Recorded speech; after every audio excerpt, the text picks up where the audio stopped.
আসসালামু আলাইকুম বন্ধুরা, কেমন আছেন সবাই? আজকে আপনাদেরকে নিয়ে আসলাম আমার কবুতরের খামারে।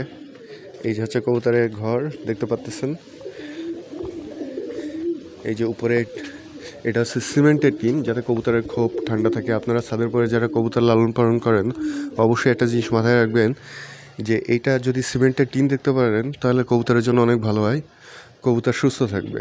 দেখেন, আমি ছেড়ে কবুতর পুষি। এই যে এখান থেকে উড়ে এখানে যায়, এই গাছটায় যে বসে। ওরা সবসময় কবুতর খোপের ভিতরেই থাকে। এই যে দেখেন আমার সুন্দর কবুতরগুলো, অনেক সুন্দর দেখতে কবুতরগুলো। আমার কাছে ভালো লাগে, আপনাদের কাছে কেমন লাগে অবশ্যই জানাবেন।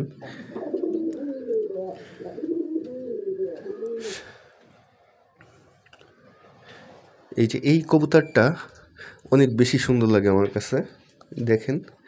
আর এই তো আমার জালালি কবুতরটা ডিম বাচ্চা করছে।